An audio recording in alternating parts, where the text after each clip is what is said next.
Hello everyone. Once again, good morning to all of you. So, in the last video lecture session, we discussed about the behavioral theory, right?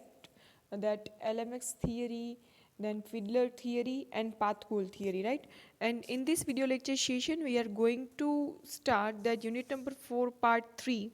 In this video lecture, you learn about the difference between the leader and manager and what are the sources of power. Okay, so this is the unit number 4, part 3 regarding the OB subject. Okay, so let's start today's session. So leader versus manager. So what are the difference between the leader and manager? The leader and manager are the heads of the group, and thus there are the indivisible, essential and inevitable essential in any organization. Without leader and manager, any organization cannot start and run effectively. So once a common characteristics of leader and manager is that both deal with the human resources, which is a living, emotional, sensitive, and the managing their affairs of any organization. They are more important in the business organization. Without leaders and manager, any organization cannot start, cannot working effectively, and both have the common perspective that they should be continuously contact with the human being and human environment. Because of such commonality characteristics, they are sometimes interchangeably in the organization. Sometimes we should say that leader and manager both are same, but that both are different.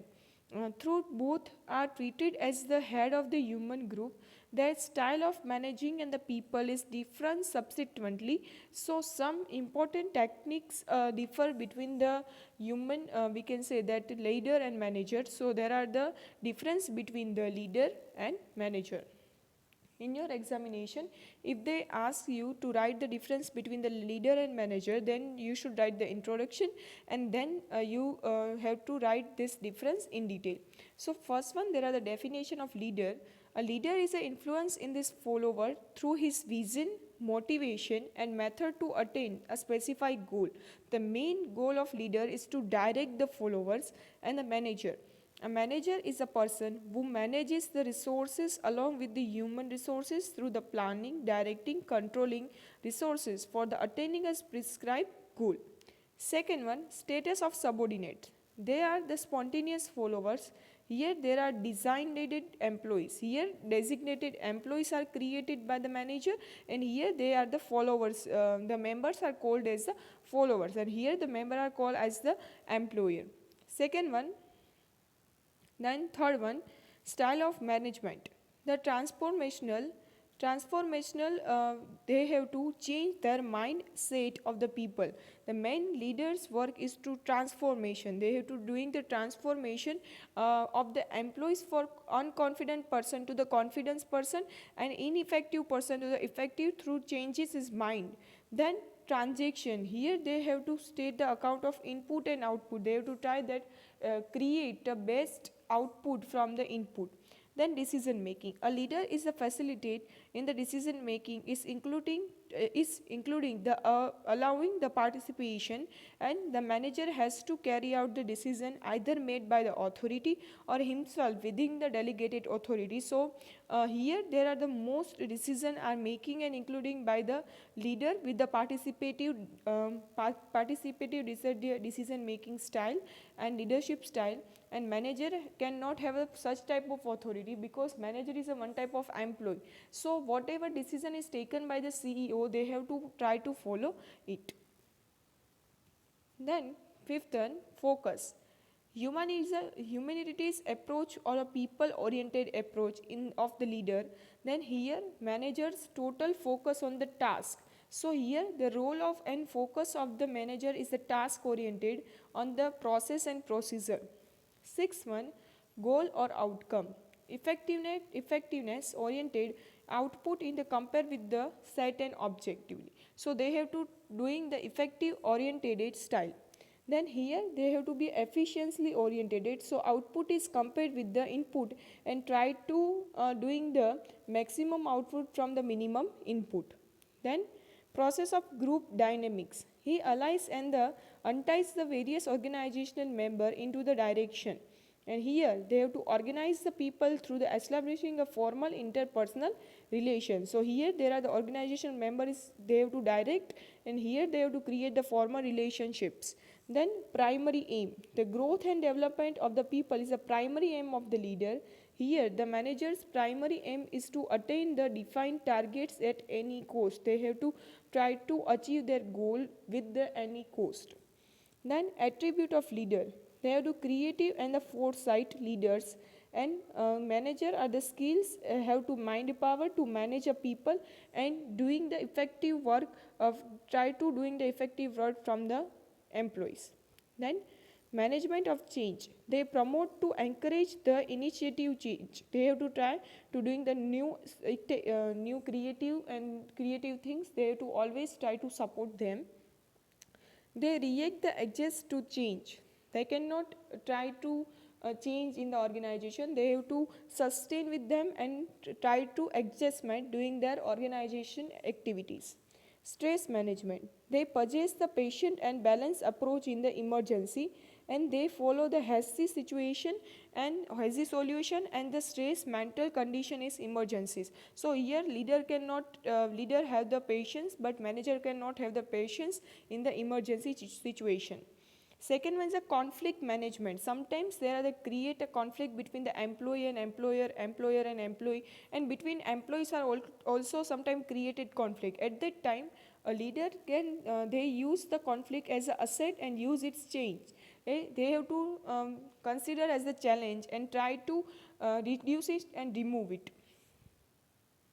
Manager, they are the conflict adverse, and thus they have to strive to avoid the conflict situation. They cannot try to doing the if there are the conflict situation are created, they have to try to avoid this type of conflict situation. Then qualities of a leader, they are treated trait oriented, they are the personality oriented. So it's considered the leader are the born not made, so whose possess the initiate qualities. So they always we can say they have the mentality that leaders are born, they not made, they have the mentality this type of way. And here manager are the skill oriented, so it's believes that manager are made, possess and acquire the qualities. Manager cannot born, they have to acquire the such type of skills and knowledge through the training. Then power, they possess a charismatic and the knowledge power, and they possess the legitimate formal power. Then control system, they follow the long term strategies and control, and they have to follow the short term tactical controls. Then after risk management, so they assume the risk and they are the risk lovers. They have to always try to bear the risk, and they manage the control, and they are risk adverse, means they cannot try to bear the any risk. They have to remove the risk in the organization. Then after second topic, what are the sources of power? The power is the basic and the inevitable element in the managing situation. So it links to the leader and refers to the internal quality of leaders. So what are the definition of power? The term of power is defined as under Max Weber says the power is the probability that one acts within the social constraint to carry out his own despite resistance. Means power is a one type of we can say probability, and according to that they have to be a such type of we can say situation. Under this they can work very effectively. Then Fred Luthans says that the power means the ability to get an individual or group do something to get a person or a group into change in the some ways. They have to try to doing some changes in the organization. Then what are the sources of power? Following, there are two popular contributors in the management. They have their theories refer to the source of power. They are the David McLean contribution. So David McLean divides the sources of power in the three parts. First one is a personal power. The personal power is a refers to determine desire to be a hunger to attain the something. So this aspect of this power has a negative connotation. So the personal power is attaining by the individual through the applying the different types of tacticals. Such tactics may be varied from the nature, like the undue influence of the masters on the servants, then the pressure tacticals on the person in the individual condition, or even the play of the politics compelling to other party and comply with the proposal. So here person power is sometimes created the negative impact on the master and the servant behavior. Second one is the social power. The social power has a positive consonant, and the social power is a strives to influence and the individual or group. Such power is sourced from the following two sources. First one is a chemistic power. The leader is arise from the initiate quality of the influence, the behavior of others spontaneous manner. So it's called as a chemistic power. Second one is the external power. The leader is obtained from the formal delegation of authority. Such is obtained through the empowerment, or we can say according to delegation of a position through the delegation of authority in the organization structure. So it's called as the external power. And chemistic power is considered as a personal quality. Take the example of our leader, Prime Minister Narendra Modi. So it's called as the chemistic power because they have the quality of this way, so they can easily handle the situation.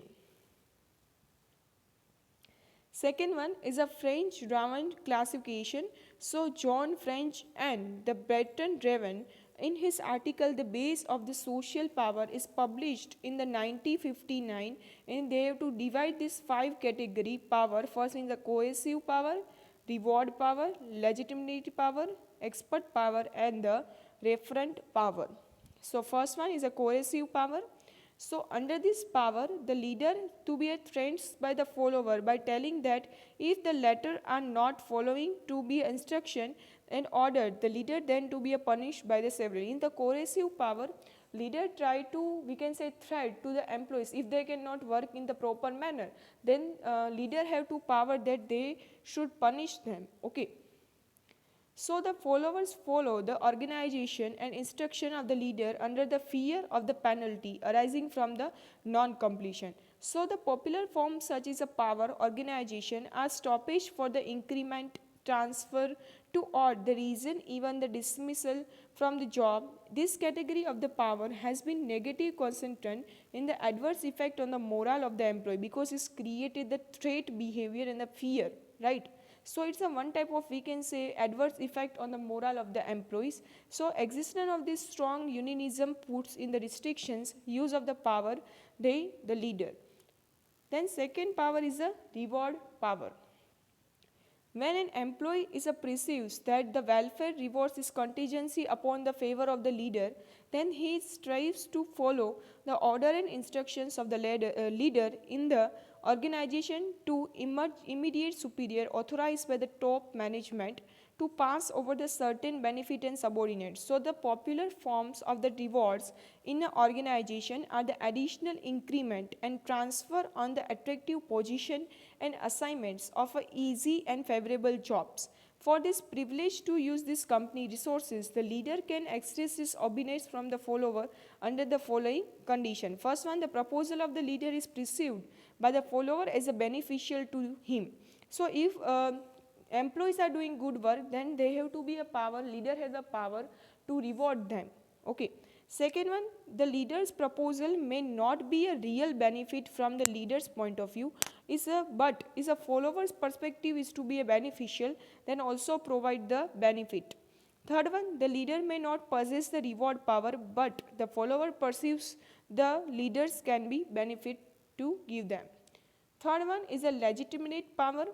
The leader enjoys the legitimate power from the formal authorities is a conferred upon him.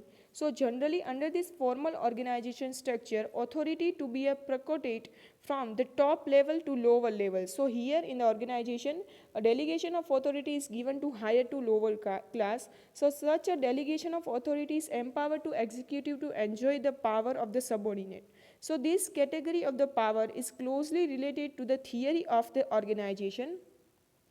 Such power of the leader is exercised only by the acceptance of by the followers. So generally as the part of the contractual relationship of the employees with the organization and the subordinates, so is expected to compel with the instruction and order of the superior, and the non-completion is result into the indisciplined behavior, and this non-completing subordinates is liable for the punishment and penalties. So this compliment by the followers is resulting by accepting the internal value by him. Example, if a person is believes that due to the honor should be given this given to the seniors and aged people, parents, teachers, and laws, then his behavior will be more such as to be a manner, it will be encouraged and acceptable. If any employee cannot doing the good work and the misbehavior in the organization, then they gave the punishment to them.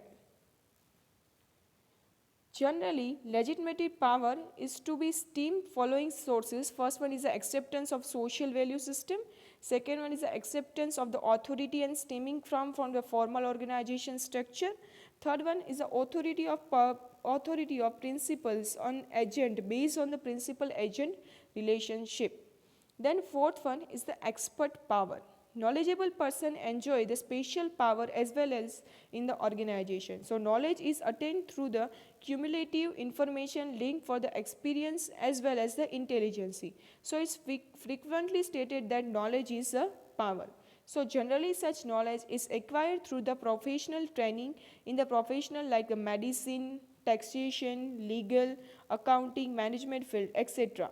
So generally such profession expertise is obtained through the undergoing and the we can say regions the training provided by the specialized profession institution like the Medical Council, Institute of Chartered Accountant, Institute of Coast Accountant, and their various type of institution have to provide a such type of knowledge that people can get the expertise in their sector. So the practice of the certificates are issued to successful professional in the respective field.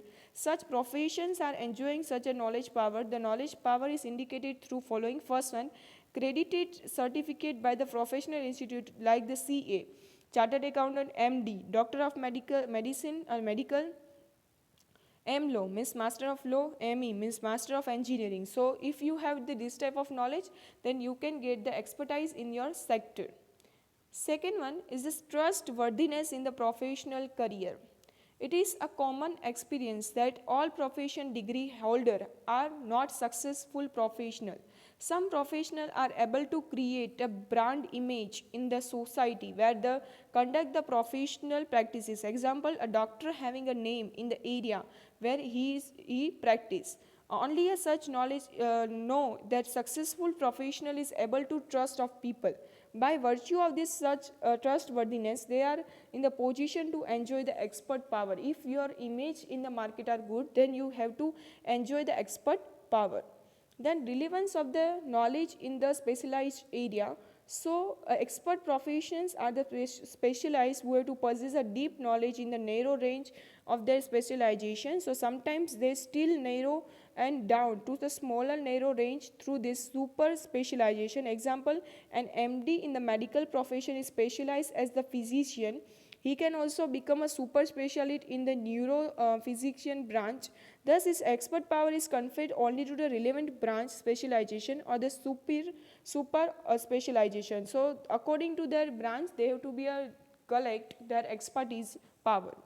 Then, chemistry power or the reference power. Fifth one, chemistry power is refers to the power of person to attract the other people, right? So such power is enjoyed the persons through this attractive personality, pleasing manner or the attributive the creativity, achievement and performance arts like the dancing, singing, sports, films, politics and the region etc. Such as a person is to celebrities and other person would like to get touch with such celebrities. Such chemistry leaders have too many followers to accept such a leader's instructions and deeds and the expectation, right? So this type of chemistry leader power we can consider that our prime minister have this type of chemistry power. Okay. Over and above of these 5 resources power are presented by the John French and Braun Draven.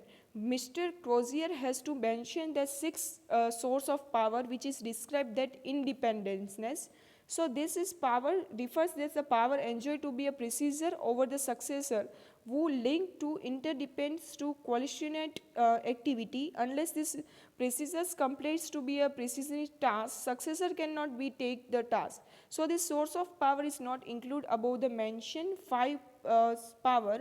So it's interesting to note that legislative power of the superior in the organization is to be a contingent upon the supportive work and compiled by the assistant or subordinate. If a person have expertise knowledge but a subordinate cannot support him, then person cannot work according to their expertise knowledge, right?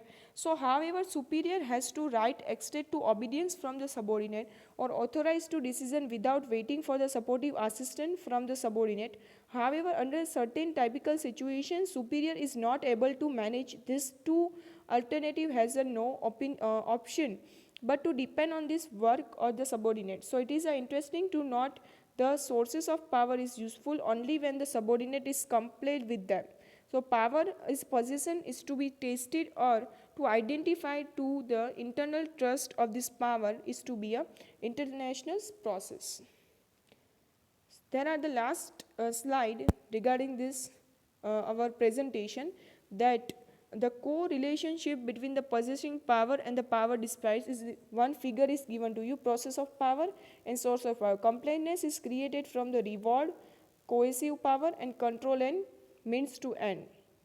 Then identification is conceived from the chemistic power and the power based pleasant personality.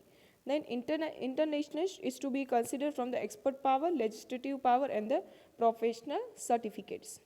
So thank you very much. Here we completed the unit number 4 part 3, and remaining one part regarding this unit number 4, then our unit number 4 will complete. So if you have any query regarding now, you can ask me. Okay, thank you very much.